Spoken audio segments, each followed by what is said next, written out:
안녕하십니까. 오늘 강연의 사회를 맡게 된 재단법인 플라톤 아카데미 연구원 구효민입니다.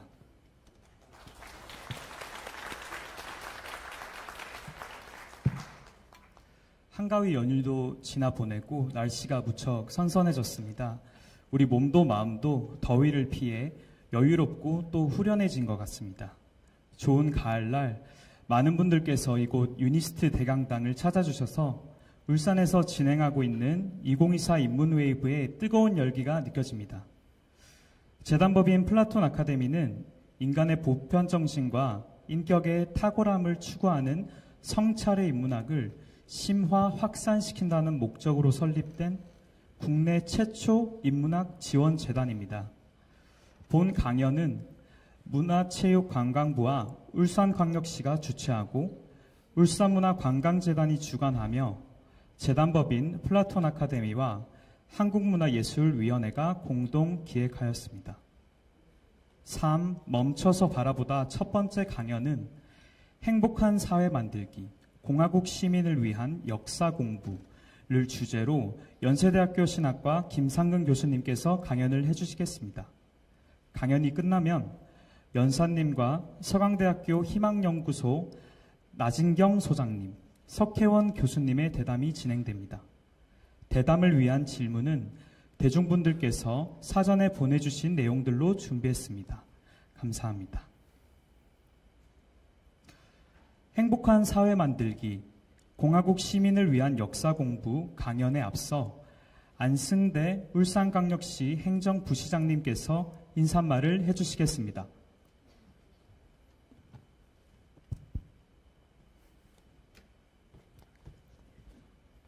박수로 단상에 모시겠습니다. 네, 감사합니다.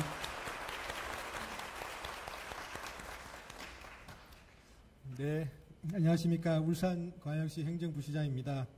오늘 2024년 인문웨이브 울산 강연에 참석해 주신 모든 분들께 진심으로 감사드립니다. 인문학적 성찰은 우리 삶의 깊이를 더해주며 이를 통해 얻는 지혜와 행복은 그 무엇보다도 소중한 자산일 것입니다. 오늘은 김상근 연세대 교수님께서 행복한 사회 만들기라는 주제로 강연을 해 주실 예정입니다. 현대사회를 살아가는 우리에게 필요한 성찰의 중요성과 행복한 삶에 대한 깊이 있는 통찰을 제시해 줄 것입니다. 오늘 강연이 여러분이 일상에서 잠시 한 걸음 물러서서 자신을 성찰하고 그 속에서 소중한 통찰과 지혜를 발견하는 뜻깊은 시간이 되기를 바랍니다. 끝으로 이번 강연을 준비해 주신 SK가스, 플라톤 아카데미, 서강대학교 희망연구소 교수님들께 감사드리며 앞으로도 울산의 인문학을 통해 더욱 풍요롭고 행복한 도시로 성장할 수 있도록 지속적인 관심과 응원을 부탁드립니다. 감사합니다.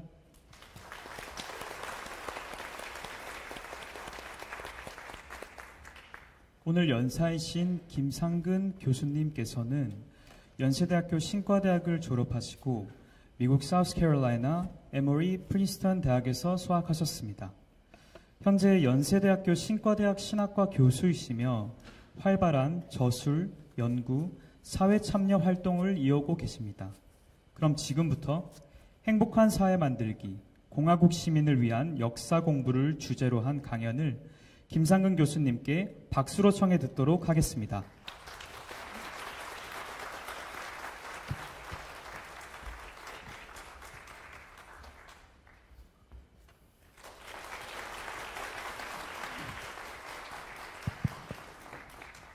반갑습니다. 김상근 교수입니다.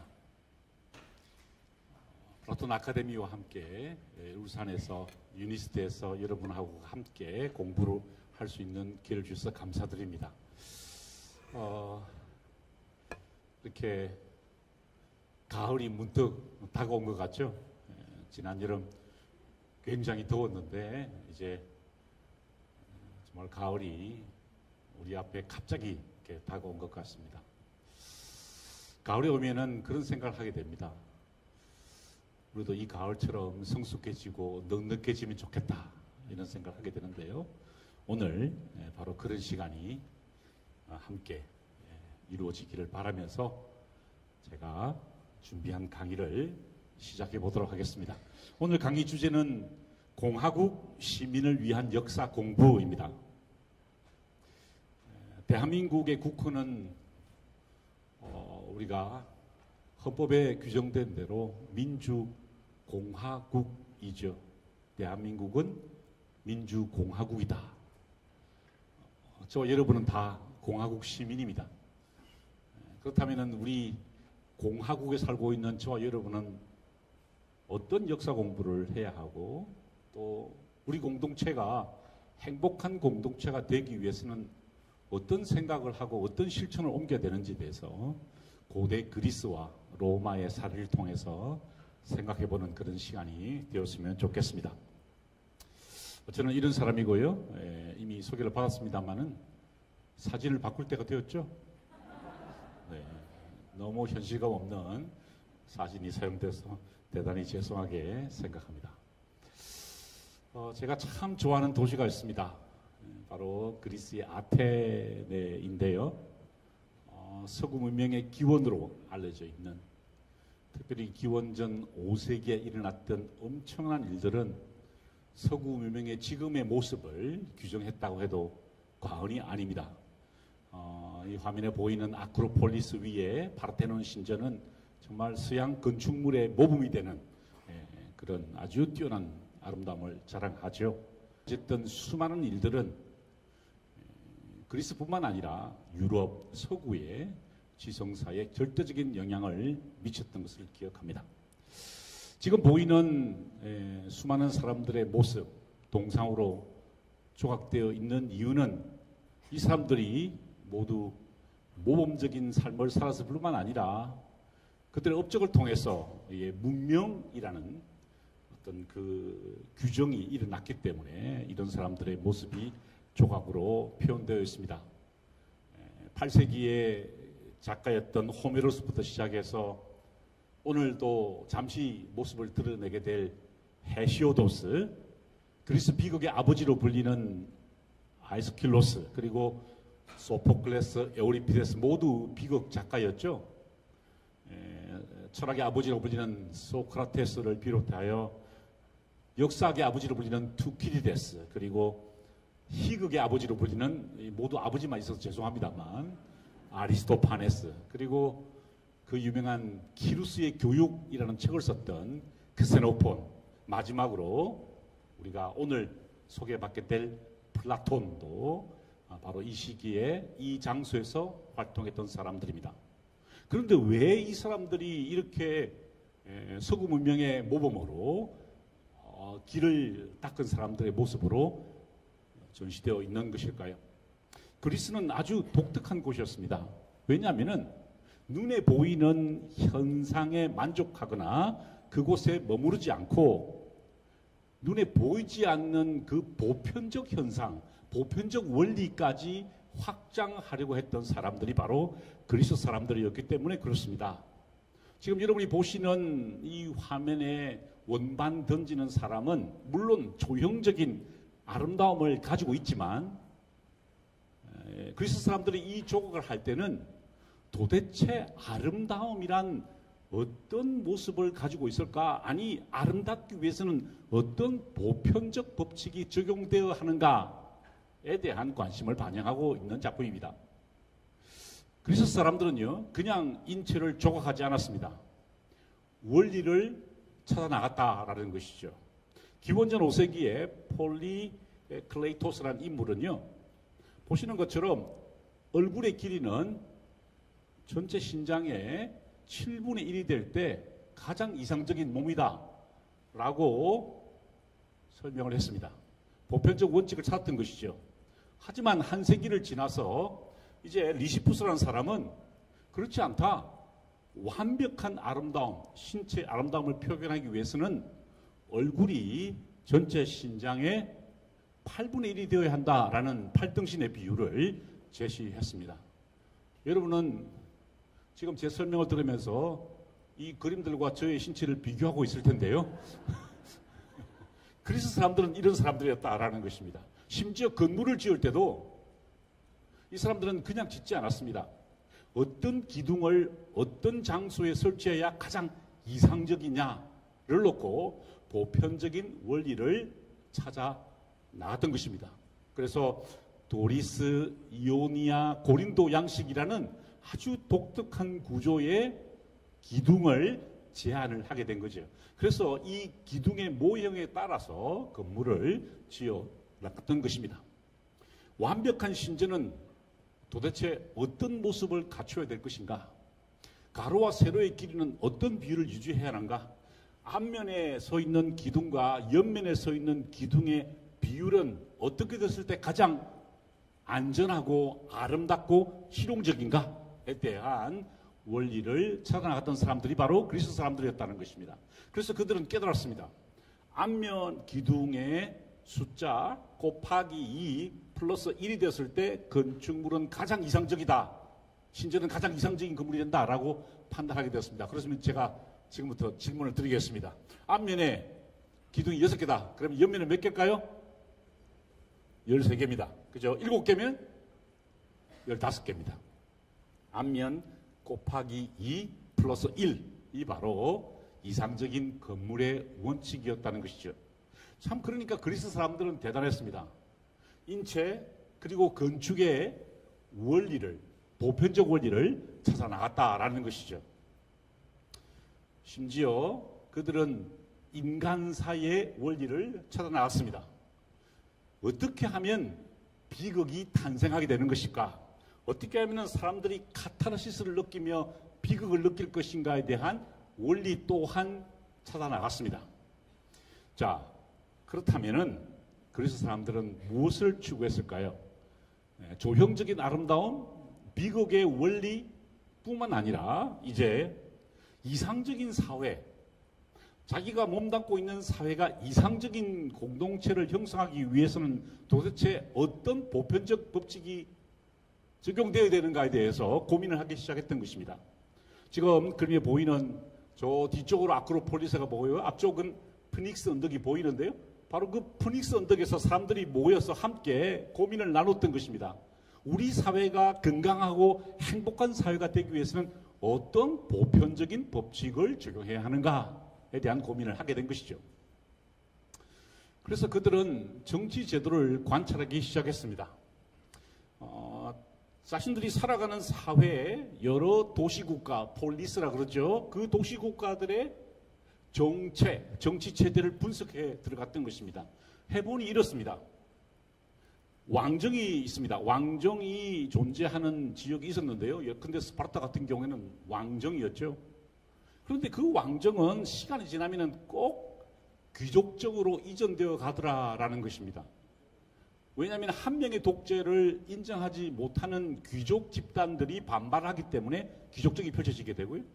그런데 그 귀족정은 결국 참주정, 한 명이나 두 명의 독재자와 같은 존재가 등장하더라라는 것을 깨닫게 됩니다.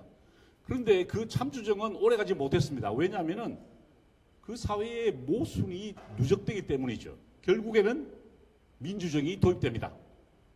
모든 사람들에게 동일한 권리를 부여하겠다는 민주정이 이제 참주정 다음으로 등장하긴 하는데 그 민주정 역시 오래가지 못했다는 겁니다. 바로 폭도정이라는 아주 혼란스러운 정치체제가 형성되어서 대혼란을 경험하다가 결국 그 중에 한 명이 권력을 잡고 다시 왕정으로 돌아가더라라는 관찰의 결론에 도달하게 된 것입니다.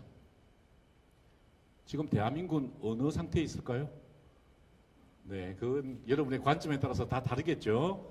어쨌든 이 그리스 사람들은 이런 왕정, 그 다음에 귀족정, 참주정, 민주정, 폭도정의 와중에서 도대체 이 시대의 변천 가운데서, 정체의 변화 가운데서 도대체 어떤 원칙이 적용되는가에 대해서 심각한 고민을 하게 된 것이죠. 예컨대 소크라테스는요, 그가 가르쳤던 교육은 절대로 개인의 출세나 개인의 영달을 위한 것은 아니었다라는 것입니다. 이 공동체 안에서 개인이 어떤 역할을 해야만 이상적인 나라, 그 평화로운 나라, 혹은 정의로운 나라, 행복한 나라가 수립되는지에 대해서 고민을 하게 되었다라는 것이죠. 소크라테스가 지도했던 플라톤 역시 이제 플라톤 아카데미라는 것을 만들어서 이제 함께 고민하며 이상적인 국가의 형태를 모색해 갔습니다. 지금 이 장소도 사실 플라톤 아카데미라는 곳에서 재단에서 후원한 그런 시간인데요. 바로 이런 이 플라톤 아카데미의 정신도 사실은 행복한 사회를 만들기 위한, 이상적인 사회를 만들기 위한 노력의 일환이었다라는 것입니다. 자, 그렇다면은 이 그리스 사람들은 함께 모여서 어떤 결론에 도달하게 되었을까요?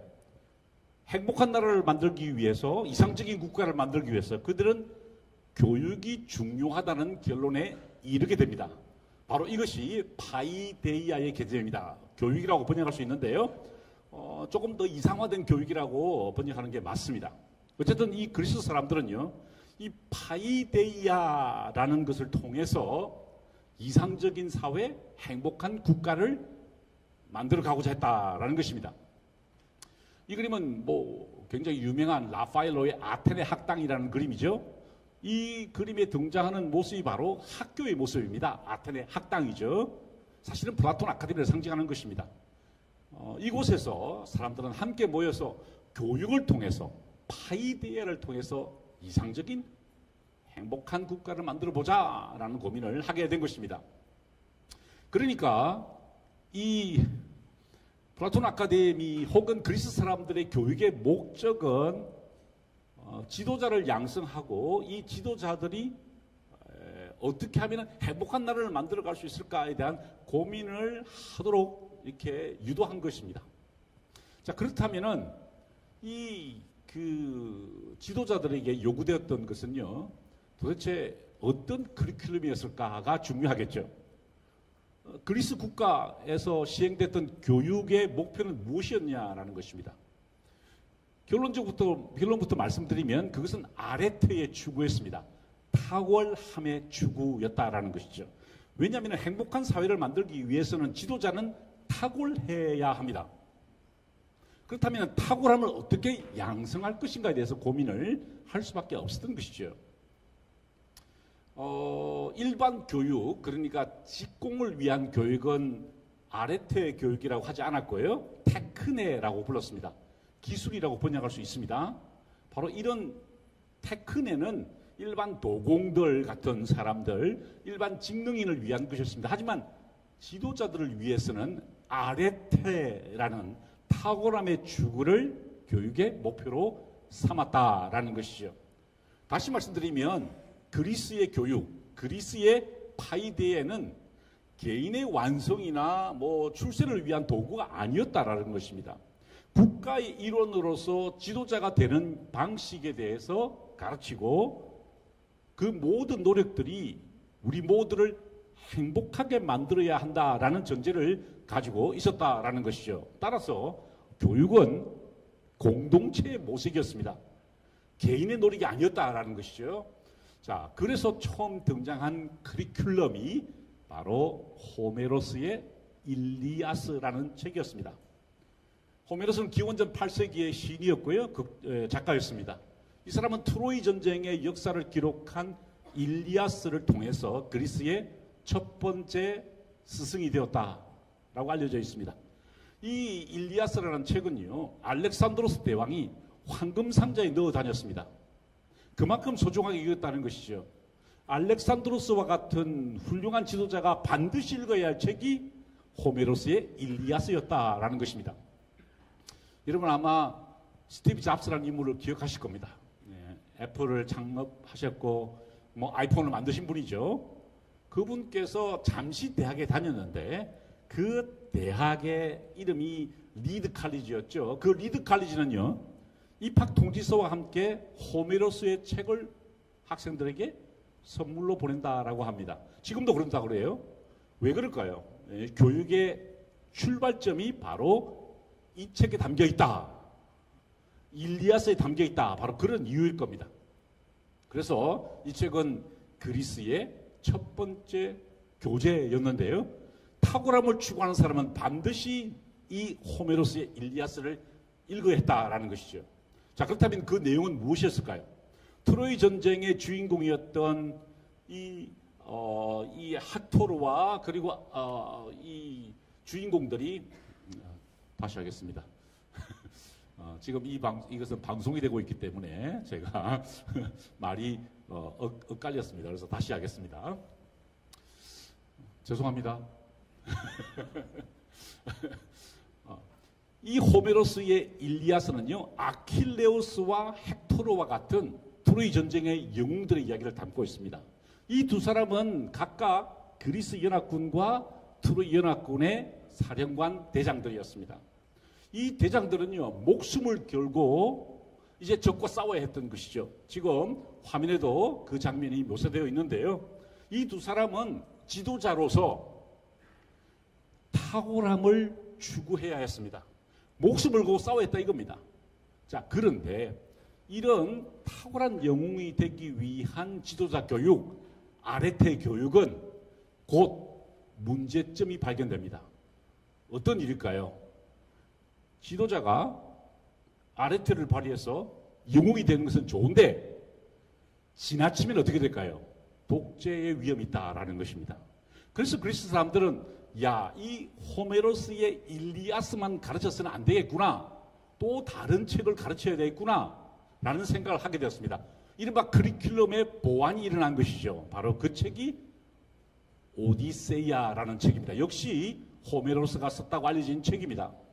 이 오디세이아는요, 트로이 전쟁을 마치고 10년 동안 고향으로 돌아오는 오디세우스와 그의 부하들의 이야기입니다.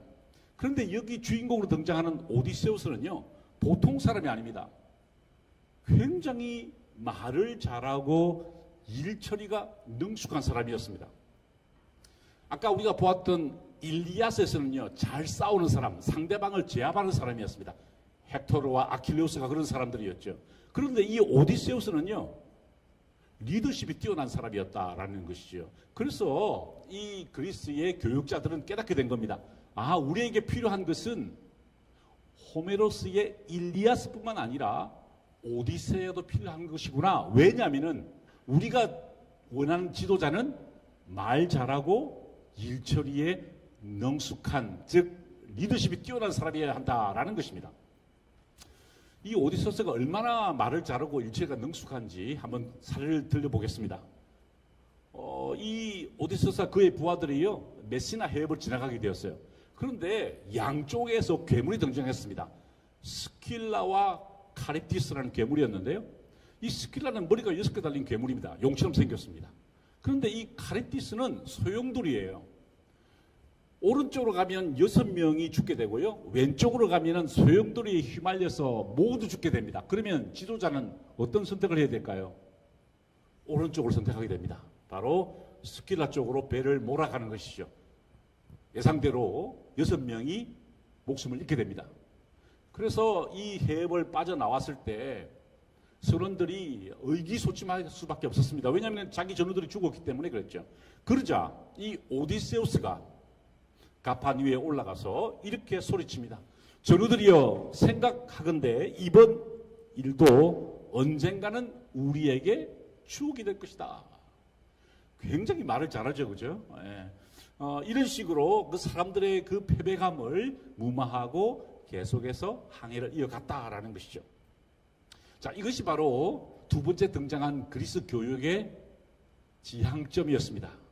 말을 잘하고 일처리에 능숙한 리더십이 뛰어난 사람이 우리에게 필요하다라는 것을 깨닫게 된 것이죠. 자, 그런데 그리스 교육은 조금 더 진보해 나가게 됩니다. 왜냐하면 한 가지 풀리지 않은 수수께끼가 남아 있습니다. 왜 평범한 사람들은 평생 고생하며 일하며 살아야 되는가에 대한 그런 고민입니다.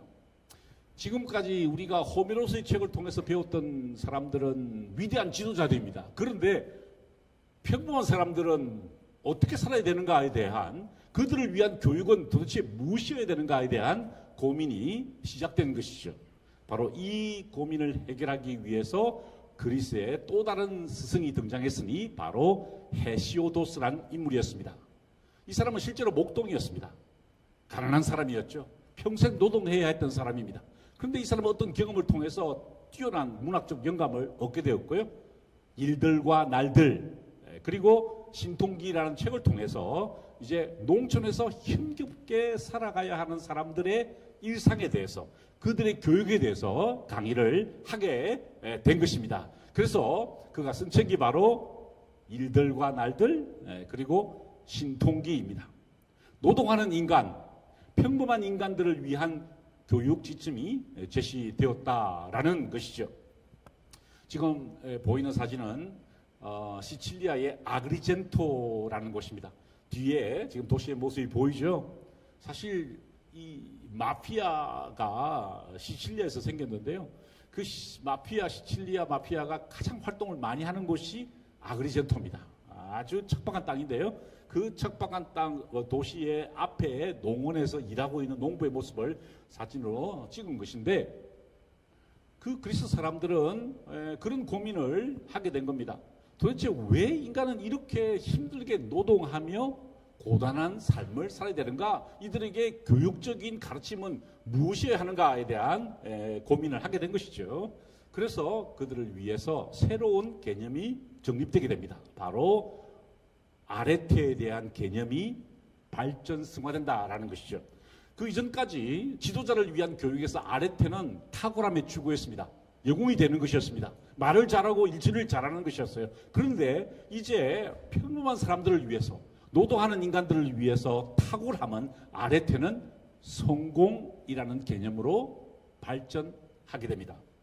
그러니까 성공을 원하는 사람들 노동하며 살지만 생애 성공을 추구하는 사람들은 아레테를 추구하면 된다라는 그런 개념이 정립되게 된 것입니다. 그러니까 어떻게 보면은 귀족 교육 혹은 왕족 교육이 평민 교육과 하나 되어 가는 현상을 우리는 그리스 교육에서 발견하게 됩니다. 자, 그러니까 탁월함은 이제 더 이상 왕족이나 귀족의 덕목이 아닙니다. 땅을 일구는 평범한 농부들이 성공을 위해서 노력하는 것이 바로 탁월함이라는 개념으로 정립되고 되고요. 그럼으로써 헤시오도스는 이제 그리스의 그리스 농부들의 그리스 민중들의 스승이 되었다라는 것입니다. 자, 그렇다면은 이제 호메로스부터 시작해서 헤시오도스로 이어지는 그리스 사회, 고대 그리스에서의 행복한 사회 만들기 제 첫 번째 장면은 바로 모든 사람들이 땀 흘려 일하면서 아레테, 즉 탁월함을 추구하는 것이다 라는 것이죠. 왕족이나 귀족이나 평민이 모두 함께 아레테를 추구해야만 그 사회가 행복한 사회가 된다라는 개념이 정립되게 되었습니다. 자, 이제 시대는 기원전 8세기에서 그리고 7세기를 거쳐서 기원전 5세기로 넘어갑니다. 아니 4세기까지 연결되죠. 바로 플라톤의 시대였습니다. 플라톤 역시 국가라는 책을 통해서 행복한 사회를 만들기 위해서 정의로운 국가를 만들기 위해서 엄청난 고민을 하게 되고요. 바로 그곳이 플라톤 아카데미라는 곳이었죠. 그는 이렇게 이야기했습니다. 정의로운 국가를 건설하기 위해서 먼저 통치자는 지혜가 있어야 한다.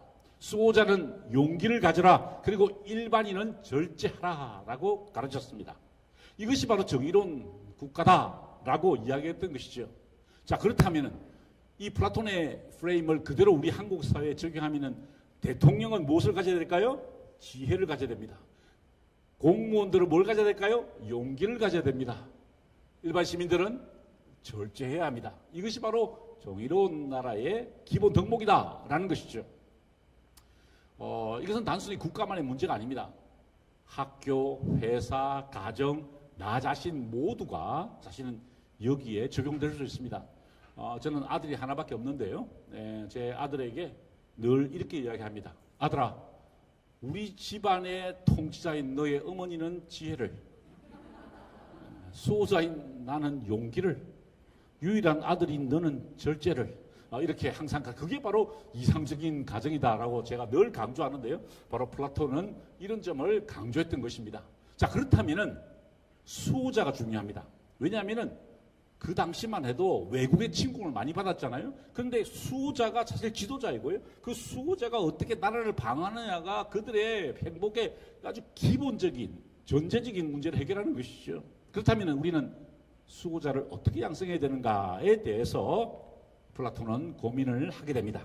그것이 바로 그 유명한 동굴의 비유입니다. 아마 여러분 상식 문제로 혹은 초등학교, 중학교 과정에서 이 동굴의 비유는 배우셨을 겁니다. 사람들이 포로로 잡혀 있습니다. 셔틀에 묶여 있고요. 앞만 바라보게 되어 있습니다. 그런데 그 뒤에서 보시는 것처럼 환영이 움직이며 그 벽면에 환상이 보이고 있습니다. 이것은 실제가 아닙니다. 그죠? 실제 말이나 실제 동물들이 움직이는 게 아닙니다. 그냥 그림자일 뿐입니다. 하지만 불의 그림자였기 때문에 그 셔틀에 묶여 있는 사람들은 그것이 말이다, 그것이 개다 이렇게 생각하고 있었다라는 것이죠. 자, 그렇다면은 진정한 교육은 무엇이었을까요?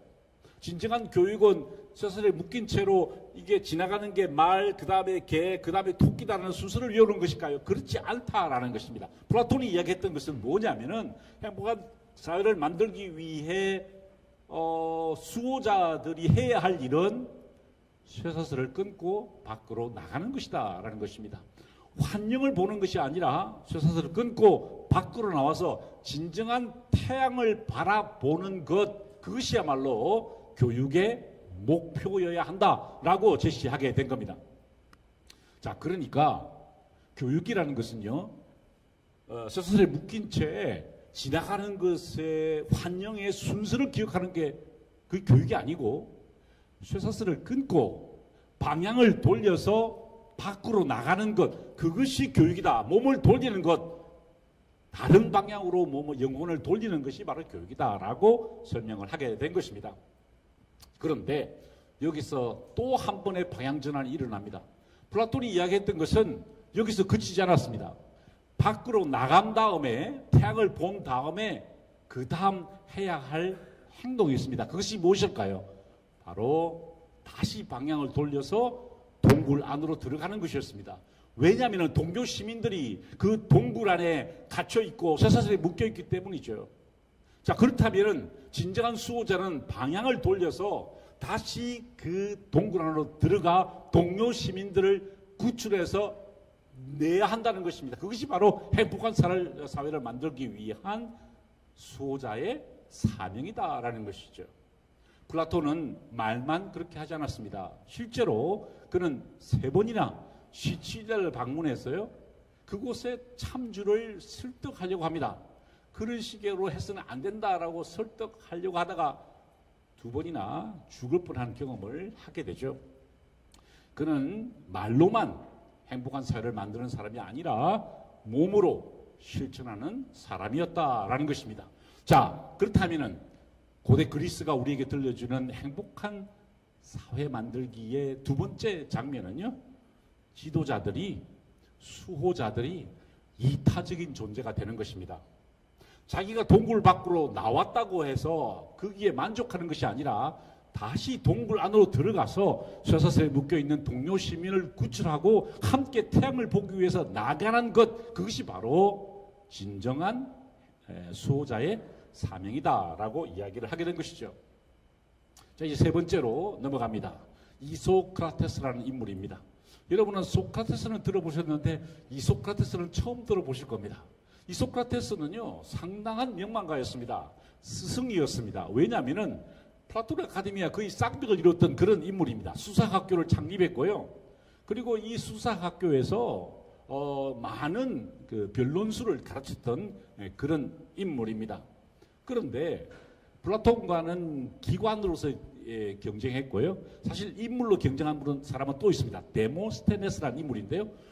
그리스의 유명한 연설가였습니다. 제가 참 존경하는 인물이에요. 여기 보이면은 오른쪽에 있는 분이 바로 데모스테네스였는데, 이분은 태어날 때 어느 장애를 가지고 태어났어요. 이렇게 발음이 정확하지 않은 그런 사람이었습니다. 그래서 그는 그 발음을 개선하기 위해서 자갈을 입에 물고 해변가를 달렸다고 그래요. 실제로 그런 그림도 남아있는 것을 볼 수 있죠. 그만큼 열심히 노력해서 아주 탁월한 연설가가 되었습니다. 그런데 이 두 사람이 서로 경쟁하게 된 것이죠. 정치적인 이유 때문이었습니다. 자, 이게 조금 복잡한데 간단하게 말씀드리면요. 페르시아를 어떻게 볼 것이냐에 대한 문제였습니다. 페르시아와 마케도니아를 어떻게 볼 것이냐에 대한 문제였는데 간단하게 말하면 이소크라테스는 범그리스주의자였습니다. 이 사람은 그리스 문명을 전 세계에 퍼뜨리자라는 사람이었고 데모스테네스는 반대로 그리스 문명을 고유성을 지키자 이런 인물이었어요. 그러다 보니까 이 사람은 서로 견해가 달랐고요. 서로 이게 경쟁하게 되었는데 그래서 이 이소크라테스는요. 이제 범지중해에 있는 지도자들에게 자신이 가르치고자 했던 내용들을 편지를 써서 확장을 시키게 됩니다. 확대를 시키는 거죠. 그래서 보시는 것처럼 이소크라테스는 그리스의 지도자들에게 편지를 썼습니다. 여러 편지를 썼는데 이제 몇 개가 남아 있기는 합니다. 그 지역을 보면은 범그리스주의라는 것을 볼 수 있죠.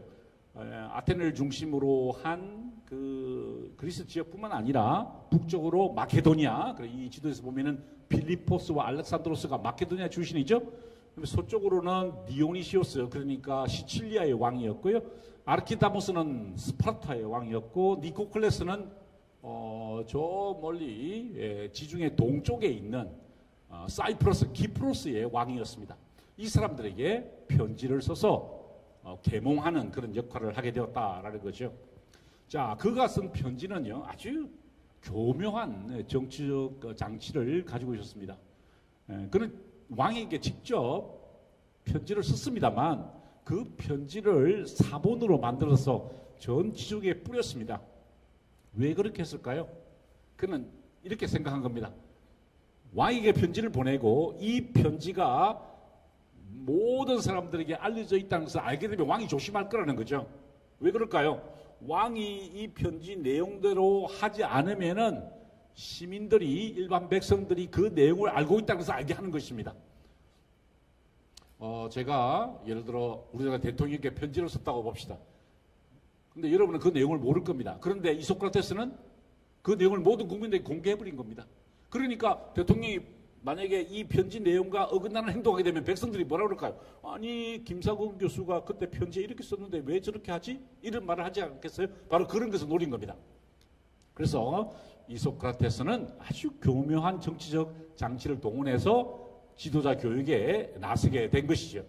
그래서 키프로스라는 곳, 지금 지중해 동쪽에 있는 뭐 터키 남쪽 튀르키예죠. 그리고 지금 뭐 이스라엘 서쪽에 있는 바로 그 작은 섬에 살라미스라는 곳에 왕이 등장했습니다. 니코클레스라는 인물이었는데요. 바로 그 니코클레스에게 편지를 보내게 된 것입니다. 제가 여러분께 그 편지 내용을 소개해 드리고자 합니다. 이 편지 내용을 소개해 드리는 이유는 이 방송을 보고 계신 우리나라의 지도자들이 조심하기를 바라는 점을 위해서 제가 지금 읽어드릴 겁니다.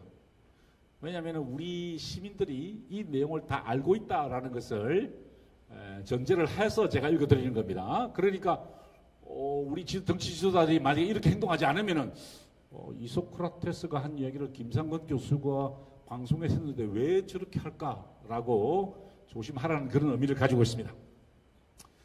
사람들이 전하에게 선물을 바치는 것은 그들이 전하로부터 무엇인가를 얻기 위함입니다. 하지만 저는 진정한 선물을 드립니다. 왕국을 훌륭하게 다스리기 위해 전하가 힘써 추구해야 할 것이 무엇인지 알려드리는 것입니다. 라고 하면서 내용을 이렇게 밝히고 있습니다. 군왕들에게는 그런 도움이 얻지 못합니다. 오히려 다른 어떤 사람들보다도 철저하게 교육받아야 할 그들은 권좌에 앉는 순간부터 아무런 충고나 훈계 없이 생활합니다. 사람들 대부분은 그들과 가까이 하려 하지 않고 그들 곁에 있는 사람들도 대개는 그들의 환심을 사기 위해 그들 군왕들과 교제할 뿐입니다. 주위에 아부하는 사람들이 모여든다라는 것이죠. 그리고 그 지도자는 다른 사람의 훈계나 다른 사람의 지도를 받으려고 하지 않는다라고 하면서 지도자들의 일반적인 속성을 공개하고 있습니다. 사람들을 사랑하고 자신의 국가를 사랑하는 사람이 되어야 합니다. 어떤 정부의 형태이든 과도 정치이든 아니면 다른 형태이든 대중을 가장 잘 섬기는 정부가 가장 오래 갑니다. 그렇습니다. 대중을 가장 잘 섬기는 정부가 가장 오래 간다라는 편지 내용을 왕에게 보내면서 이걸 일반 국민에게 공개한 이유는 무엇일까요? 대중을 섬기지 않은 정부는 좋은 정부가 아니라는 것을 알려주는 것입니다. 화가 난 상태에서 일을 처리하지 않도록 하십시오. 다만 그럴 필요가 있을 때에는 짐짓 화가 난 것처럼 행동하십시오. 아무리 작은 일이라도 그냥 보아 넘기는 일이 없도록 함으로써 엄격함을 보이시되 저지른 죄에 비하여 항상 처벌을 가볍게 하는 너그러움을 함께 보여주십시오. 이것이 수많은 이소크라테스의 편지 내용 중에 일부를 제가 여러분께 소개해 드린 것입니다. 이렇게 소개한 이유는 뭐라고요? 우리 정치 지도자들이 이 내용에 대해서 알고 있어야 하고 이 내용을 우리 국민들이 알고 있다는 것을 꼭 기억해 주십사라는 부탁입니다. 이소크라테스가 제시했던 그리스의 행복한 사회 만들기 세 번째는요, 국민을 사랑하고 대중을 잘 섬기며 너그러움을 지닌 지도자가 필요하다라는 뜻입니다. 저는 어떤 정치적 의도를 가지고 이 사진을 올린 것은 아니고요. 우리가 최근에 우리 대통령으로 모셨던 분들이죠. 지금 현직에도 계십니다. 이런 분들이 모두 국민을 사랑하고 대중을 잘 섬겨 주십사라고, 그것이 바로 우리가 행복한 사회로 살아가는 방식이다, 하나의 방식이다라는 것을 강조하고 싶습니다. 자, 이제 그리스를 지나서 로마로 가보겠습니다. 로마로 접어들면서 제가 조심스러운 것은 로마는 단순한 사회가 아니었습니다. 차라리 그리스는 뭐 다양한 국가가 형성되었습니다만 그래도 민주적인 정체를 유지해 나갔죠. 하지만 이 로마는요, 처음에 왕정으로 시작되었다가 그 다음에 공화정으로 갔다가 다시 제국, 즉 제정으로 이어졌던 곳입니다. 약 1200년, 1300년 동안 세 번에 걸쳐서 큰 정치적인 변혁이 일어났습니다. 이 각 시대별로 우리가 얻을 수 있는 교훈, 즉 행복한 사회를 만들기 위해서 지도자나 백성들, 우리 시민들이 어떤 자세를 취해야 되는가에 대해서 한번 살펴보도록 하죠. 자, 여기서 제가 하나 강조하고 싶은 것은 민주주의와 공화주의의 차이입니다. 우리가 이 문제를 심각하게 생각하지 않습니다. 왜냐하면 우리가 흔히 민주주의와 공화주의가 하나라고 생각하는데 그렇지 않죠. 만약에 그렇다면 미국의 지금 대선 전국인데요, 공화당과 민주당이 서로 경쟁하죠. 만약에 같은 정체라 그러면은 이렇게 나누어질 필요가 없겠죠. 그렇다면 민주주의는 뭡니까? 민주주의의 원칙은요, 다수의 지지를 받은 다수당의 정책과 결정을 따른다는 것입니다. 다수당의 지배를 인정한다는 것입니다. 하지만 공화주의는 그것과 조금 다릅니다. 부당한 지배를 받지 않겠다는 것입니다. 비지배의 자유라고 표현하는데요, 삼권분립을 지켜서 내가 국왕이나 혹은 독재자의 지배를 받지 않겠다는 것이 바로 공화주의입니다. 굉장히 민감한 부분이고요. 사실 우리가 이것을 다시 한 번 더 깊이 생각해 보아야 될 그런 내용입니다. 저 자신의 정치적인 입장을 밝힐 자리는 아닙니다만 저는 공화주의자에 굉장히 가깝습니다. 왜냐하면 부당한 지배를 받고 싶지 않기 때문이죠. 우리는 시민의 권리를 가지고 있습니다. 그런데 그 시민의 권리가 민주주의라는 이름으로 침해당할 때가 있다라는 것을 저는 코로나 사태 때 경험한 바 있습니다. 아까 사진을 보시면서 굉장히 충격을 받으시던데 제 사진을 보고요. 제가 왜 이렇게 됐냐면은 코로나 때 제가 탁 터졌을 때 미국에 있었습니다. 그래서 미국에서 파이자 백신을 맞았어요. 그리고 거기서 몇 달 있다가 이제 한국에 귀국을 하게 된 겁니다.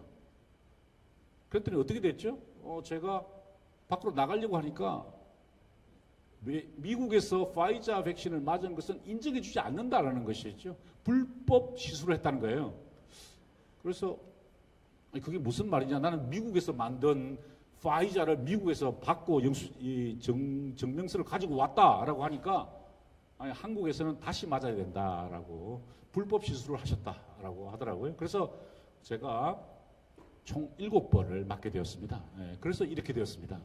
예, 저는 그것이 지나친 국가주의라고 생각하는 사람이고요. 예, 이건 굉장히 공화주의적 시민의 권리를 침해한 것이다. 저는 그렇게 확신하는 사람입니다. 예, 그래서 제가 이 이야기를 굳이 하는 이유는 뭐냐면은 로마에서 이런 공화주의적 정신이 굉장히 고양되었기 때문에 그렇습니다. 사실 그리스에서는 민주주의적 사고가 많이 발전되었지만 로마에서는 공화주의적 사고가 훨씬 더 심각했다라는 것이죠. 왜 그러냐면은 이 공화주의를 처음 시도한 나라가 바로 로마입니다. 로마 공화정이라고 하죠.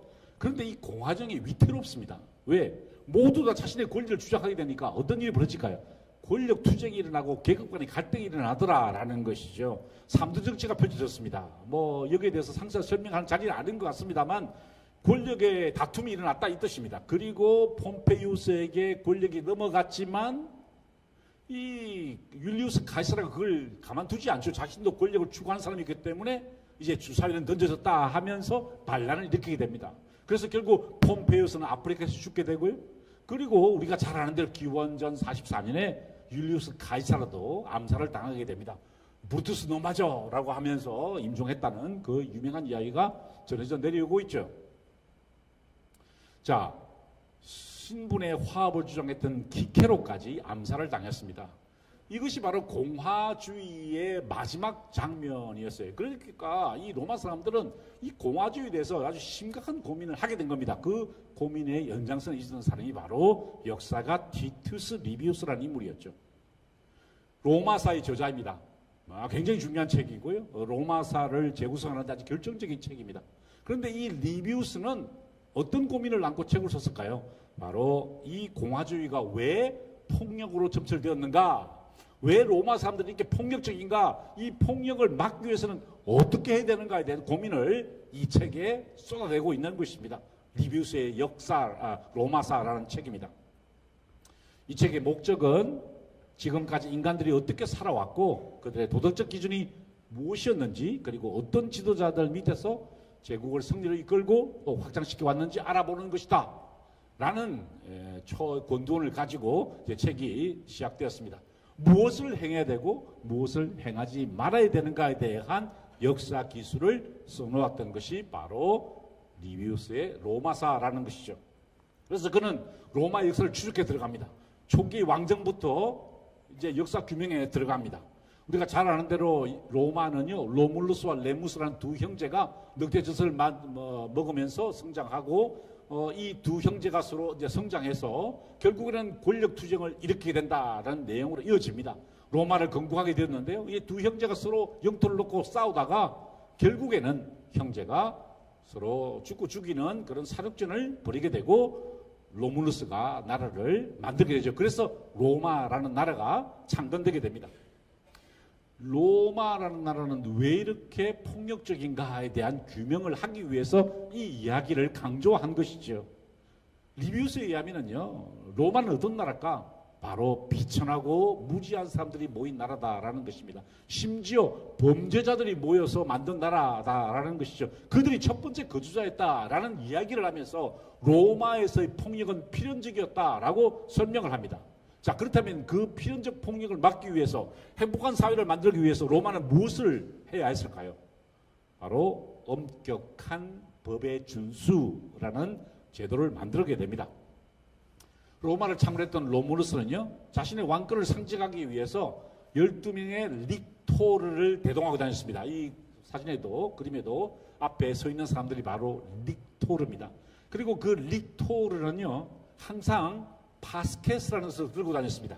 지금 어깨에 메고 있는 것인데요. 이 파스케스는 이 시민들을 지나갔다가 이게 시민들을 만나면 반드시 파스케스를 밑으로 내려야만 했습니다. 경의를 표한다는 뜻도 있고 어떤 경고를 한다는 의미도 함께 포함되어 있습니다. 바로 이 바스켓은 법의 준엄함을 상징하기 때문에 그렇죠. 릭토르는 묶는다는 뜻입니다. 이 로마 사회를 하늘로 묶기 위해서 이 릭토르에게 바스켓을 쥐고 다니게 했는데 그 바스켓의 핵심이 뭐냐? 바로 도끼가 안에 묶여져 있었다라는 것이죠. 무슨 말일까요? 왜 도끼를 묶어 놨을까요? 당시 엄벌에 처할 때 도끼를 사용해서 목을 잘랐습니다. 바로 그것을 상징하는 것이죠. 엄격한 법의 집행을 강조하고 있다라는 것입니다. 그래서 이 바스켓의 정신, 법의 엄격한 적용을 수용한 나라가 바로 미국입니다. 미국의 다임 동전을 보시면요, 정확하게 바스켓의 모습이 보입니다. 묶여져 있고요, 그리고 도끼 날이 서 있는 것을 볼 수 있죠. 옆으로 라틴어로 써 있는데 이 라틴어의 뜻은 다양한 사람들이 모여 하나가 되는 사회다라는 뜻입니다. 이런 사회를 만들기 위해서, 이런 사회가 행복해지기 위해서는 반드시 법의 준수가 필요하다라는 것이죠. 미국 하원의 단상에 새겨져 있는 바스켓의 모습입니다. 양쪽으로 서 있는 것을 볼 수 있죠. 바로 엄격한 법의 준수를 상징하는 것입니다. 미국이라는 나라가 오늘의 세계 초강대국으로서 자리 잡을 수 있게 된 배경 중에 하나는 미국의 건국자들이 바로 이 엄격한 법의 적용에 대해서, 공화주의적 정신에 대해서 유념했기 때문입니다. 아브라함 링컨의 동상에도 바스켓가 조각되어 있는 것을 볼 수가 있죠. 자, 그렇다면 우리는 로마를 통해서 어떤 교훈을, 어떤 역사 공부를 하게 되었습니까? 다양한 구성원들, 심지어 다른 나라에서 몰려든 범죄자들이 모여 사는 로마 사회지만 서로 존중하고 함께 법을 지켜야 한다라는 것을 강조하고 있습니다. 행복한 사회를 만들기 위해서는 반드시 법의 준수가 필요하다라는 것이죠. 자, 이제 두 번째 단계로 넘어가 보겠습니다. 아까는 왕정에 대한 얘기를 했으니 이제 공화정 이야기를 해보죠. 공화정 이야기를 하면서 저는 뜬금없이 윌리엄 셰익스피어를 선택했습니다. 제가 너무너무 존경하고 사랑하는 이 윌리엄 셰익스피어의 로마 역사극 중에 하나, 코리올라누스를 소개하기 위해서입니다. 바로 로마 공화정의 이야기입니다. 윌리엄 셰익스피어는 영국 사람이었지만 로마 역사에 대해서 굉장한 관심을 가지고 있었고요. 수많은 정보를 이 책을 통해서 획득했습니다. 바로 플루타르쿠스의 영웅전이라는 책입니다. 플루타르쿠스의 영웅전은 물론 그리스 사람이고 로마 시대에 활동했던 사람입니다만 로마의 영웅들의 모습을 잘 묘사하고 있습니다. 그래서 이 플루타르쿠스의 영웅전이 영어로 번역되었고 윌리엄 셰익스피어가 그 책을 가지고 로마 역사극을 쓰게 되었다라는 거죠. 바로 이 책이 영국에서 번역되었던 플루타르쿠스의 영웅전입니다. 셰익스피어는 이 책을 바탕으로 이제 자신의 극작을 완성하게 된 것이죠. 그러니까 다시 설명을 드리면 플루타르쿠스의 영웅전 중에서 코리올라누스라는 사람의 이야기를 윌리엄 셰익스피어가 코리올라누스 썼는데요. 오늘 제가 여러분께 동영상으로 보여드릴 내용은 바로 그 코리올라누스의 한 개의 그 현대극 영화입니다. 그 현대극 영화의 한 장면을 제가 보여드리려고 해요. 자, 코리올라누스의 핵심 내용은 이렇습니다. 로마의 장군이었던 마르키우스가요, 이 반란을 진압하게 되었습니다. 그 반란군이 코리올리족이었습니다. 그 로마에서는요, 그 지역을 정복하면은 쿠스라는 혹은 누스라는 이름을 붙입니다. 게르마니쿠스라고 하면은 게르만을 정복한 사람이다. 아프리카 누스다 하면은 아프리카를 정복한 사람이다, 이 뜻입니다. 그런데 코리올라누스는 무슨 뜻일까요? 코리올리를 정복한 사람이다, 이 뜻입니다. 그래서 그는 영웅이 되었습니다. 반란을 진압하고 코리올리족을 물리치고 로마로 돌아왔습니다. 그리고 집정관이 되었어요. 집정관이 된 후에 큰 사건이 발생하게 됩니다. 로마에 기근이 들어서 식량난이 가중되었습니다. 그러자 로마 사람들이 이제 집정관인 코리올라누스에게 무리한 요구를 하게 된 것입니다. 그때 물론 현대극입니다. 현대극으로 각색된 것입니다. 이 코리올라누스가 로마 평민들에게 다가가서 그 반란군에게 포근을 하는 장면을 제가 여러분께 클립으로 보여드리려고 합니다. 한번 보겠습니다.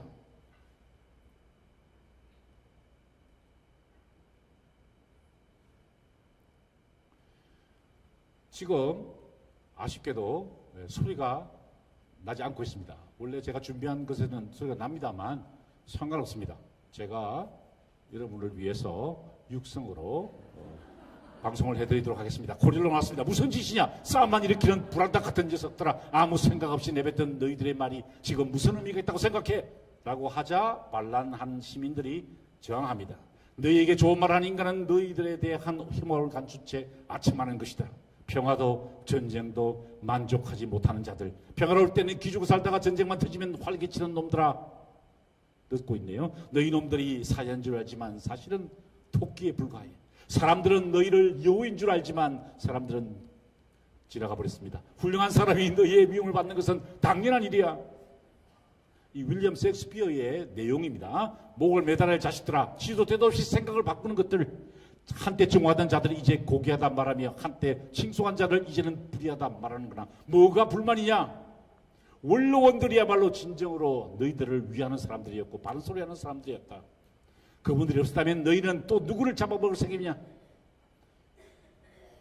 집으로 꺼져라. 이 파편 같은 놈들아. 이럴 때는 보통 박수를 쳐야 되는데, 예. 지금 이 소리가 안 났기 때문에 이 방송에서는 편집이 될 겁니다. 그러니까 아무 걱정하지 마시고 들었다고 생각하시면 됩니다. 방금 영화에서 보시다시피 Go get you home, you fragment. 어떻게 번역되었죠? 이 파편 같은 것들아 라고 로마의 시민들을 폄하합니다. 잘한 행동이었을까요? 절대로 그렇지 않습니다. 로마 시민들이 어떤 위치에 있든 어떤 행동을 하든 그렇게 말해서는 안 되는 것입니다. 이 코리엘루스는요, 감정이 격해져서 로마 시민들에게 폭언을 삼고 그들에게 경멸감을 드러냈다라는 것이죠. 오만한 태도를 보인 것입니다. 결국 이 오만한 태도 때문에 코리엘루스는 추방을 당하게 됩니다. 그리고 결국 반역자로 몰려서 로마 밖으로 추방당하게 되는 거죠. 볼스키족이 다가와서 이 코리엘루스와 손을 잡기를 원합니다. 그래서 이 볼스키족과 함께 로마를 다시 치러 가죠. 그때 어머니가 말립니다. 어머니가 그 코리엘루스의 어머니가 성문 앞에서 아들을 말리는 장면이 나오죠. 결국 비극으로 이야기는 끝이 납니다. 코리엘루스는 암살당하면서 이제 셰익스피어의 극이 마감되게 되죠. 권력을 가진 자는 절대로 오만해서는 안 된다는 이야기를 들려주는 것입니다. 이것이 바로 윌리엄 셰익스피어의, 아니 플루타르코스의 영웅전에 나오는 이야기인 것입니다. 행복한 사회를 만들기 위해서 권력을 가진 사람들은 절대로 오만해서는 안 된다는 것을 보여준 것이죠. 자, 이제 마지막입니다. 로마 제정 시기에 일어났던 일인데요. 우리가 그 시대의 일을 한번 되돌아보는 이유는 지금 우리가 처한 시대의 절박함 때문이기도 합니다.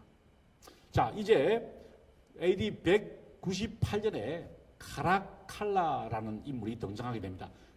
카라쿨라 아닙니다. 카라쿨라는 초기의 황제였고요. 카라칼라는 이른바 3세기의 위기를 제공했던 인물입니다. 로마 역사를 공부하는 사람들에게 굉장히 중요한 개념인데요. 3세기 때 로마가 그냥 와장창 무너졌습니다. 바로 그 3세기의 대혼란을 일으킨 인물이 바로 카라칼라입니다. 보시는 것처럼 인상이 좀 고약하죠, 그죠? 이 조각은 사실 많은 곳에 흩어져 있습니다. 폴 게티 뮤지엄, 저 LA에 있죠. 그리고 저기 나폴리에, 미국에, 영국에, 독일에, 프랑스에 이 사람의 조각이 없는 곳이 없습니다. 왜 그럴까요? 이런 지도자가 되면 안 된다는 뜻입니다. 이 사람을 닮지 말라는 뜻이에요. 그래서 이 카라칼라의 조각이 많이 흩어져 있는데요. 이 사람은 자기 동생 게타를 처참하게 죽이고 권력을 찬탈했습니다. 그리고 자신의 무능을 숨기기 위해서 페르시아 원정에 갔다가 결국에는 그곳에서 죽음을 당하게 되죠. 로마 역사가 에드워드 기본은요, 그를 강탈과 잔혹성에서 인류 공통의 적이었다라고 평가했습니다. 그만큼 문제가 있는 인물이었고 이 사람 때문에 로마 제국이 멸망하게 되었다라는 것입니다. 자, 그런데 그 시대에 한 역사가가 있었으니 그 역사가 이름은 카시우스 디오라는 인물입니다. 이 카시우스 디오라는 인물이 그 시대의 역사가였는데 자신의 그 황제를 바라보면서 이 사람의 교훈을 줘야 되겠다 생각하게 된 거죠. 그래서 끄집어낸 이야기가 바로 로마의 역사입니다.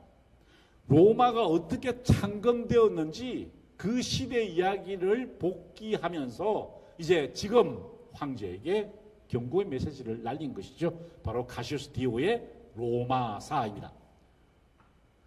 로마의 창건자, 로마 제국의 창건자인 바로 아우구스투스의 생애를 다룬 부분이죠. 이 아우구스투스 존엄한 자의 원래 이름은 가이우스 옥타비아누스입니다. 굉장히 몸이 약한 사람이었고요.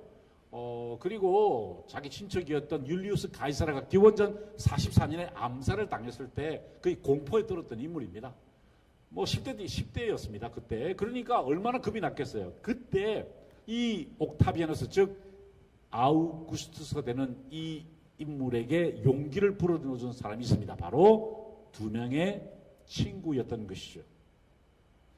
그에게는 두 명의 친구가 있었습니다. 아니 부관이었고 부하였습니다. 이 두 명이 그를 항상 보좌했는데요. 이 아우구스투스의 그 두 친구에게 아우구스토가 질문을 던졌습니다. 내가 이제 로마 제국을 창건하려고 하는데 당신들 생각은 뭐냐? 지지하냐 반대하냐? 라고 물었던 것입니다. 이건 역시 이 사진 역시 현대극으로 만들어진 장면인데요.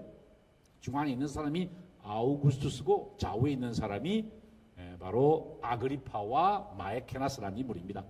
아그리파는 저기 왼쪽에 있는 저 인물인데요.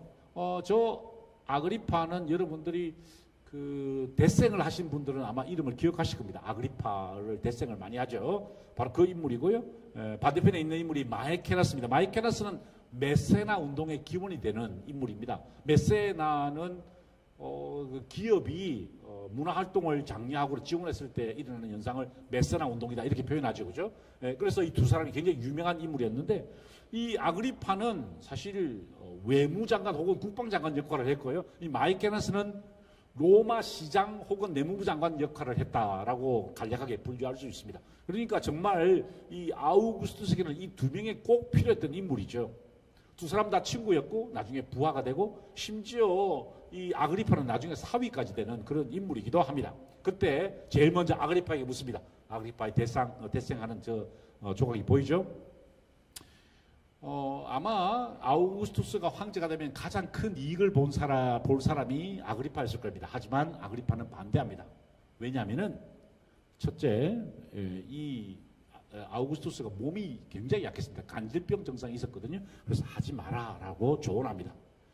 만약에 당신이 황제가 되면 내가 제일 이득을 보겠지만 진정한 친구로서 나는 당신이 하는 걸 반대한다 라고 이야기를 하죠. 그리고 또 이야기를 합니다. 세상은 우리가 행운이 지나쳐서 교만해야 한다라고 평가할 것이다 라고 하면서 직군을 말립니다. 자, 그러자 이제 아우구스투스는 반대편에 있던 마이케나스에게 묻습니다. 자네 생각은 뭔가? 지금 이 그림은요, 그 장면하고 직접적인 상관없지만 좌대에 앉아있는 분이 아우구스투스고 밑에 있는 분이 바로 마이케나스입니다. 예수를 소개한다 이런 뜻인데요. 이 마이케나스에게 질문했을 때 마이케나스는 지지합니다. 이렇게 이야기하죠. 만약 당신이 백성들로 하여금 어떻게 행동하기를 바라신다면 당신이 먼저 그렇게 행동하십시오. 백성들을 협박하여 공포에 떨지 않게 하십시오. 솔선수범으로 백성들을 가르치지 않으면 단지 공포심 때문에 복종하게 될 것입니다. 만약 당신이 먼저 솔선수범한다면 백성들은 당신을 따라하는 모방의 과정을 통해 배우게 될 것입니다. 솔선수범하라는 것입니다. 지도자는 백성들, 시민들 앞에서 솔선수범해야 한다라는 것을 강조하게 된 것이죠. 당신은 이미 무대 위에 올랐고 전 세계 사람들이 당신을 지켜보고 있습니다. 높은 지위에 오른다는 것은 그야말로 의왕 속에 금붕어가 된다는 것입니다. 모든 사람들이 지켜보고 있다는 것이죠. 사람들은 통째를 지켜보며 실수하는 순간을 기대에 찬 눈으로 노려보고 있기에 당신이 말로는 이렇게 하고 본인 스스로 다르게 행동한다면은 오히려 당신의 그런 이중적인 모습을 따라하게 될 것입니다. 라고 이야기합니다. 그러면서 이렇게 조언합니다. 자기 친구이자 이제 황제가 될 사람에게 금이나 은으로 당신의 모습을 찬양하려 들지 마십시오. 오히려 정신의 모습을 보여주셔서 모범이 되시기 바랍니다. 그래서 사람들이 당신의 명예를 존중할 수 있도록 하시는 길이 당신에게 좋고 우리 로마 사회에도 좋은 것입니다. 라고 조언을 하게 된 것이죠. 그러니까 카시우스 디오는 그 시대의 질곡 속에서 행복한 사회를 만들기 위해서 지도자는 반드시 솔선수범해야 하고 이중적인 행동을 하지 말아야 한다라고 제안을 하게 된 것입니다.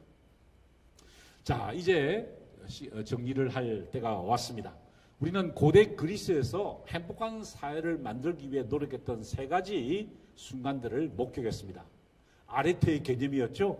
시민들, 왕족이나 귀족뿐만 아니라 일반 시민들도 땀 흘려 노력하는 것이 아레테를 추구하는 것이 성공에 이르는 것이고요. 국가의 수호자들은 이기적인 존재가 되는 것이 아니라 이타적인 존재가 되어야 하고 국민을 잘 섬기고 너그러운 지도자가 되어야 한다라는 것입니다. 로마에서는 우리는 무엇을 배웠습니까? 다양한 구성원들이 모여 삽니다. 우리 대한민국도 마찬가지죠. 이제 우리는 정말 단일 국가에서 이제 수많은 사람들이 함께 모여 사는 다민족 국가로 변해가고 있습니다. 이때 우리에게 중요한 것은 법을 지키는 태도입니다.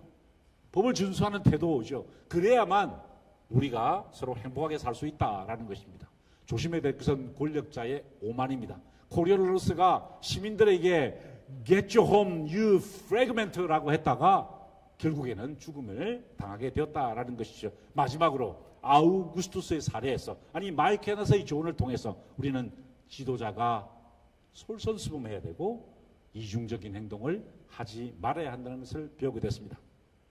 이것이 그리스와 로마 사회가 행복한 사회로 변해가기 위해서 노력했던 역사의 흔적이었고요. 비록 우리 시대와 멀리 떨어져 있고 지리적으로 멀리 떨어져 있지만 우리 한국 사회에도 많은 교훈을 줄 수 있고 많은 시사점을 주는 역사 공부가 아닌가 생각을 해보게 되었습니다. 이것으로 제 강의를 모두 마치겠습니다. 감사합니다.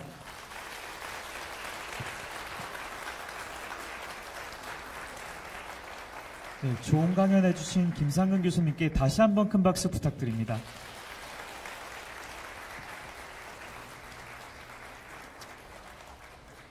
이후 서강대학교 희망연구소 나진경 석혜원 교수님과의 대담이 진행되겠습니다. 서강대학교 희망연구소는 의미와 성장이 함께하는 삶을 연구하는 심리학 연구기관으로 실패와 어려움을 경험했을 때도 희망을 가지고 이를 극복해 나갈 수 있는 삶의 기술을 주제로 연구와 확산활동 프로그램을 하고 있습니다. 희망연구소 소장이신 나진경 교수님과 석혜원 교수님은 서강대학교 심리학과에 재직 중이십니다. 단상으로 나진경, 석혜원 교수님을 모시겠습니다. 박수로 모시겠습니다.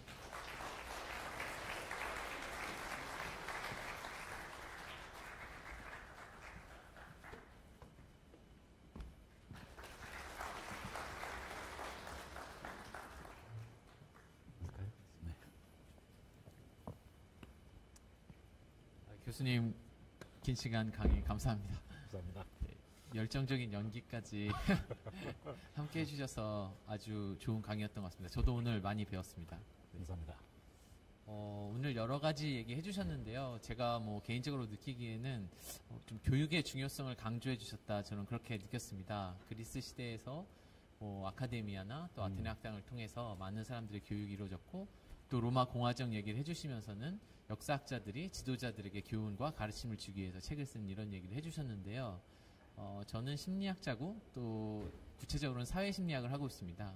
그래서 제가 연구를 하거나 공부를 하다 보면은 인간의 마음 또 우리들의 마음이 여러 가지 편향과 오류 때문에 합리적인 판단이나 의사결정을 하기가 힘들다는 것을 가르치고 또 연구하게 됩니다. 이제 그런 점을 생각하면 교육의 중요성을 강조해 주신 오늘의 강의에 깊이 공감하게 되는 점이 있습니다.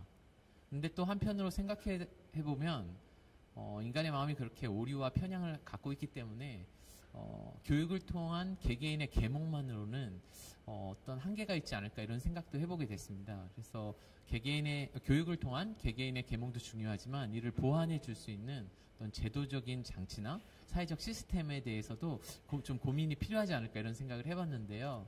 교수님께서 어떤 생각을 가지고 계신지 궁금합니다. 네, 아주 많은 생각을 필요로 하는 질문이었던 것 같아요. 제 짐작으로는 아마 심리학의 고민일 거고 또 특별히 사회심리학에서 항상 고민하는 그런 부분이 아닌가 이런 생각이 듭니다. 사실 인문학에서도 이런 고민이 계속되고 있죠. 최근에 한국 사회에서 열풍을 일으키고 있는 쇼펜하우어에 대한 인기라 할까요? 이런 것들이 개인적인 어떤 문제 해결 방식을 강조하고 있는데 그런 개인적인 해결 방식이 한계를 가질 수밖에 없죠. 왜냐하면 우리는 사회 일원이고 또 우리가 그 사회에 속해 있기 때문에 제도의 영향을 받을 수밖에 없고 또 받아야 하고 그렇지 않으면 모든 사람들이 자기의 방식대로 살아갈 것이니까요. 이제 그 점에서 정말 인문학, 심리학, 사회심리학 모두가 고민하는 부분이 아닌가 생각이 들고 정말 좋은 질문인 것 같습니다.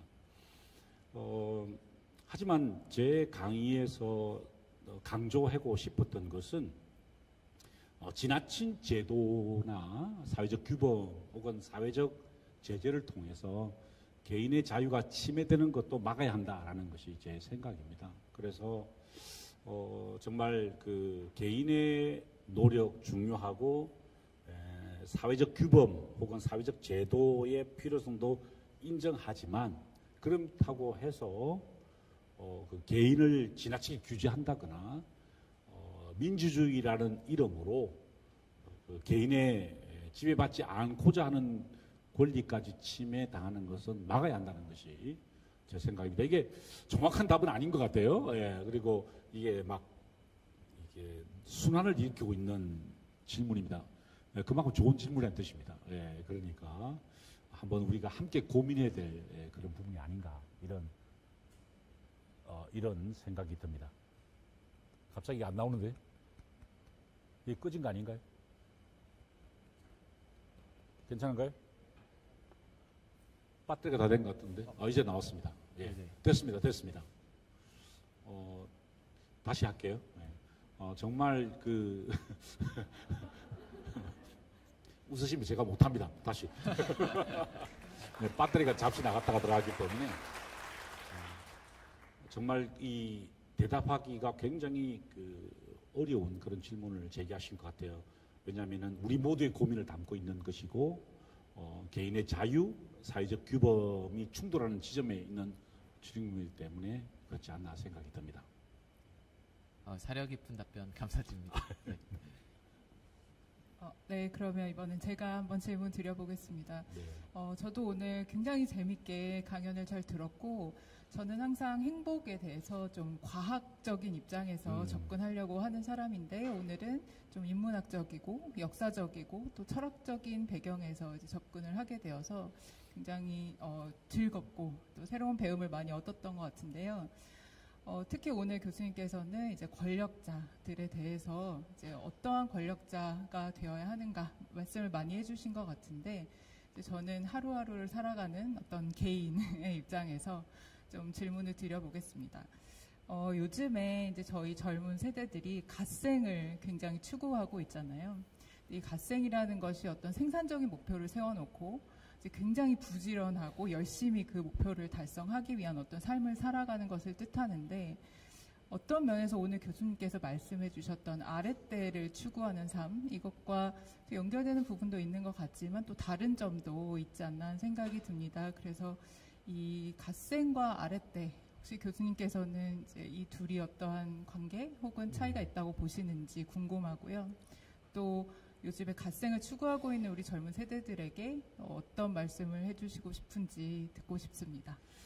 네, 저도 사실 뭐 갓생이란 단어가 익숙하지는 않습니다. 정확한 음가를 잘 모르겠어요. 하지만 제가 질문 속에서 무엇인가 목표를 세워놓고 열심히 노력하는 자세를 갓생이라고 하지 않는가. 요새 젊은이들이 아주 어려운 취업난 속에서 혹은 경제난 속에서 자기 자신을 개선하기 위해서 열심히 노력하는 것을 갓생이라고 한다 그러면은 그것이 아르테의 추구, 그리고 요즘 우리가 흔히 생각하는 삶과 일의 조화, 균형 이런 것과 어긋나지 않는 것인가에 대한 질문이라고 저는 생각을 하는데요. 제가 생각했던 그 아르테는 이렇게 시간을 투자한다거나 뭐 이른바 영혼을 갈아 넣으면서 열심히 하는 것이 아니라 초기에는 왕족, 귀족, 그리고 나중에는 일반 평민에게까지 어떻게 하면은 자신의 원래 사명을 깨닫고 그 사명에 충실하게 사는 것인가에 대한 이야기를 하기 위해서 이제 아르테를 설명을 했습니다. 탁월함의 추구인데요. 그 탁월함의 추구를 해야 된다, 하지 말아야 된다, 어떻게 해야 되냐 이런 걸 떠나가지고 그 필요성에 대해서 강조하고 싶습니다.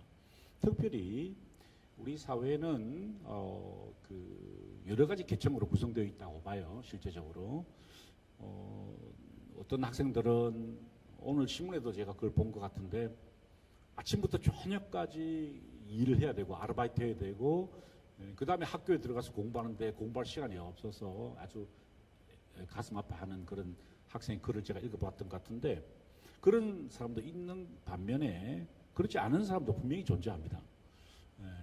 제가 이번 강의에서는 지도자급이라고 표현을 이제 뭉뚱그려서 했습니다만 우리 사회에 그런 사람들이 필요합니다. 있습니다. 그런데 그런 사람들에게 제가 아르테를 강조하는 이유는 그 사람들의 사명이 단순하게 다른 사람과의 경쟁에서 승리한다거나 이긴다는 것이 아니라 자신에게 맡겨진 소명을 감당해야 한다라는 것이죠.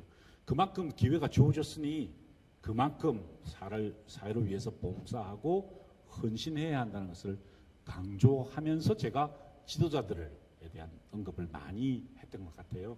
그래서 영혼을 갈아 넣는다는 것이 아르테가 아니고 자신의 위치에 자신의 그 어떤 사회적 위치에 맞게 적절하게 행동하면서 특별히 많은 혜택을 누린 사람들은 더 많이 노력하고 더 많이 헌신하고 이타적인 존재가 되어야 한다라는 것을 강조했고요. 그것이 바로 저는 아르테의 길이다 이렇게 생각을 합니다.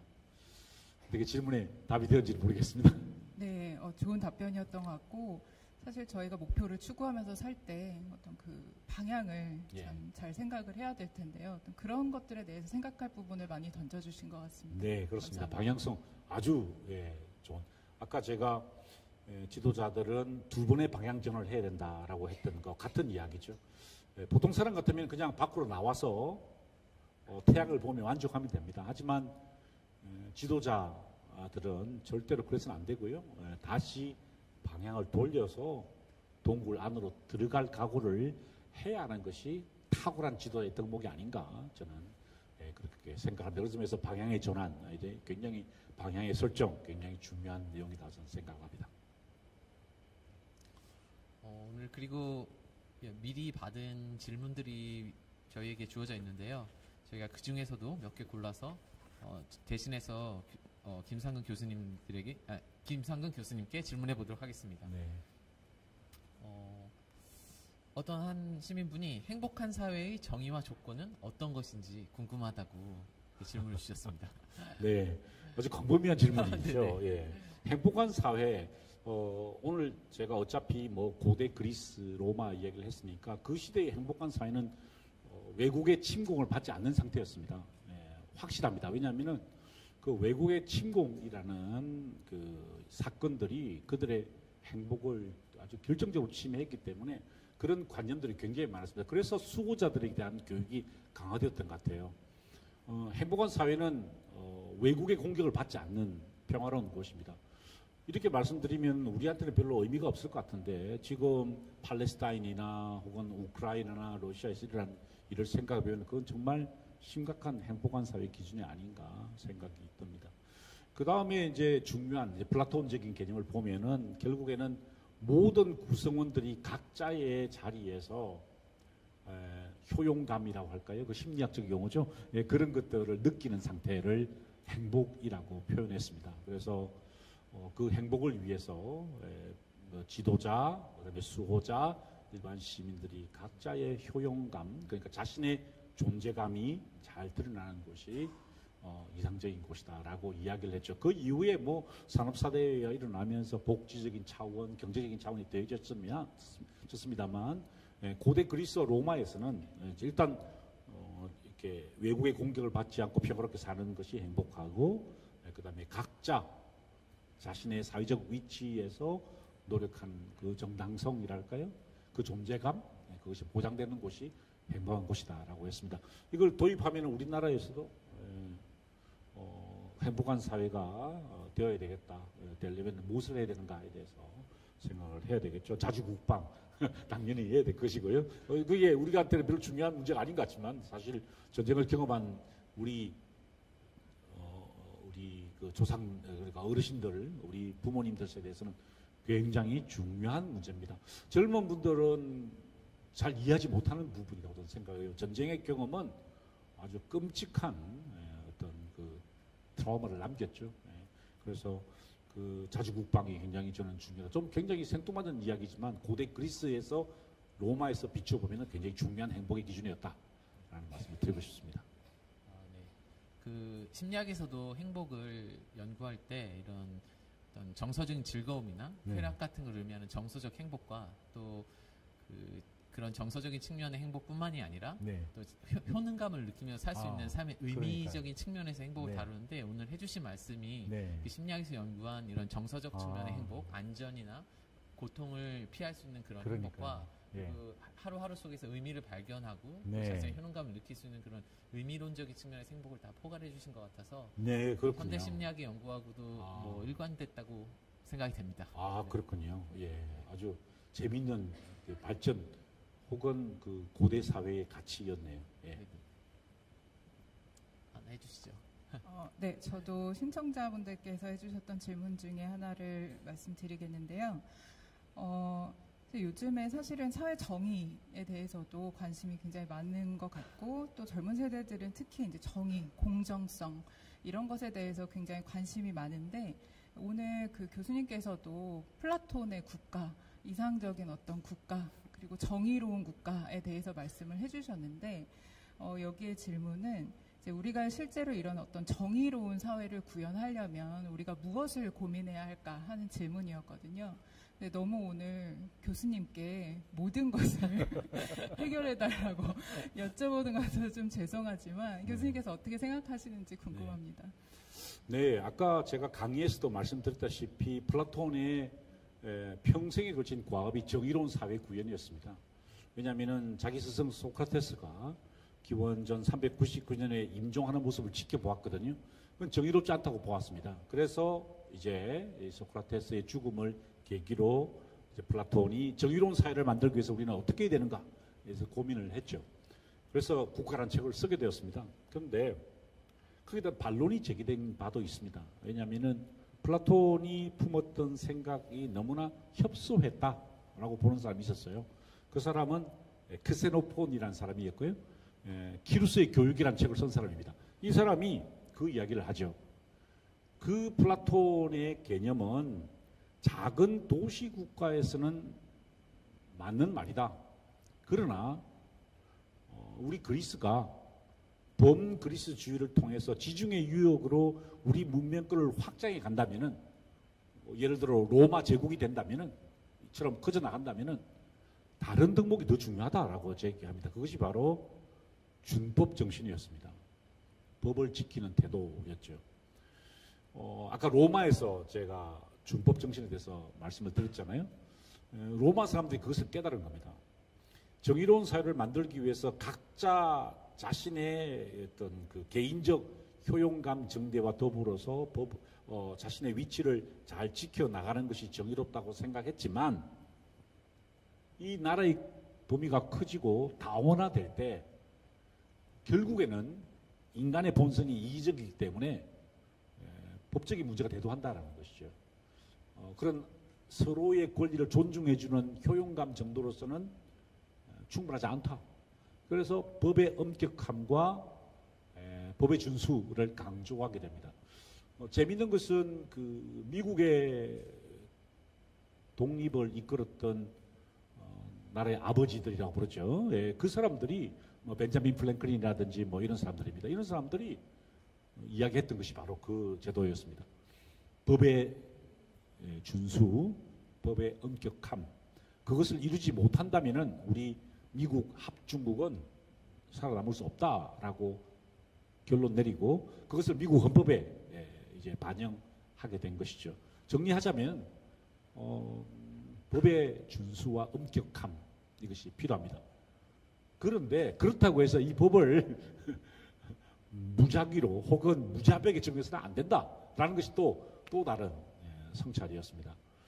가급적 처벌을 이렇게 부드럽게 하지만 한 사람도 처벌받을 사람이 그 법망에서 빠져나가지 않도록 해야 한다라는 것이 이제 로마 사람들이 깨달은 이제 그런 내용이죠. 그러니까 정의로운 사회를 만들기 위해서는 법의 준수가 필요하고요. 신분의 고하를 막론하고 법에 의한 지배를 받아들여야 한다. 그것이 정의로운 사회다라고 말씀드리고 싶습니다. 네, 교수님께서 8등신 아까 보여주시면서 네. 어떤 이상적인 것 말씀을 해주셨는데 네. 또 방금 말씀해주신 것처럼 저희는 네. 또 현실을 이 네. 사회를 살아가고 있기 때문에 그 사이에서의 균형을 찾는 것이 정말 중요할 것 같습니다. 정말 그렇습니다. 이게 그리스 사람들이 그렇게 이상적인 가치, 보편적 원칙을 추구했다면은 지금도 그렇게 살아야 되는데 지금 그렇지 않습니다. 왜 그러냐면은 여러 가지 모순이 누적되었고요. 현대 그리스에서 누적되던 교육의 모순이 특별히 심했습니다. 그래서 훌륭한 지도자들이 배출되지 않은 상태입니다. 그만큼 현실은 그렇게 팍팍하지 않다는 것이죠. 팍팍하다는 거죠, 현실은. 그러니까 우리가 이상적으로만 생각할 것이 아니라 우리의 현실도 예의주시하면서 그 사이에 균형을 이루어 나가야 되지 않을까 이런 생각을 해보게 됩니다. 오늘 저희가 안내받을 때는 질문을 4개 정도 하는 걸로 했었는데 어떻게 계속 하나요? 아니면 네? 이제 다 됐습니까? 충분합니까? 이 플로어에서 안 받아요? 안 받아도 돼요? 예. 이 방송국에서 그렇게 하니까 저희들은 시킨 대로 하겠습니다. 그러면 마지막 멘트. 네. 오늘 대담까지 포함해서 긴 시간 열정적으로 강의해 주셔서 너무 감사드리고요. 아까 대한민국은 민주공화국이다 이것으로 강의를 시작해 주셨는데 대한민국이 민주공화국이고 또 제가 민주공화국의 시민이라는 게 참 의미심장하게 느껴지는 강의였던 것 같습니다. 네, 감사합니다. 감사합니다.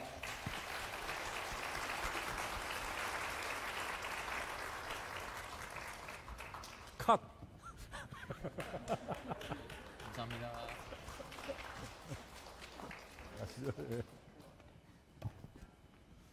이제 정리하세요. 네, 좋은 강연과 대담을 뒤로하고 2024 인문웨이브 관련하여서 2가지 안내 드리겠습니다. 먼저 3 멈춰서 바라보다 추후 대중 강연 안내를 드리겠습니다. 오늘에 이어서 내일과 모레에도 울산 지역에서 대중 강연이 있습니다. 내일 24일 화요일 울산도서관 대강당에서 이 시대 청년들에게 전하는 희망의 메시지를 주제로 아주대학교 심리학과 김경일 교수님께서 강연을 해주십니다. 모레 25일 수요일 중구 문화의 전당 하물홀에서 로고테라피, 의미치료로 찾는 삶의 의미를 주제로 박상미 심리상담가께서 강연해 주십니다. 두 강연은 오후 7시부터 9시까지 진행할 예정입니다. 강연을 들으신 모든 분들께서는 사후 설문조사에 참여해 주시기를 바랍니다. 지역 인문 활동에 대한 여러분의 목소리가 인문 인프라 구축에 큰 힘이 되고 있습니다. 사후 설문조사가 문자로 안내되었으니 참여하시어 여러분의 목소리를 전해주시기 요청드립니다. 오늘 유튜브 생방송과 현장 참석으로 함께해 주신 모든 분들께 감사 인사를 드립니다. 이것으로 2024 인문웨이브 대중강연 시리즈 3 멈춰서 바라보다 첫 번째 강연 행복한 사회 만들기 공화국 시민을 위한 역사 공부를 모두 마치겠습니다. 감사합니다.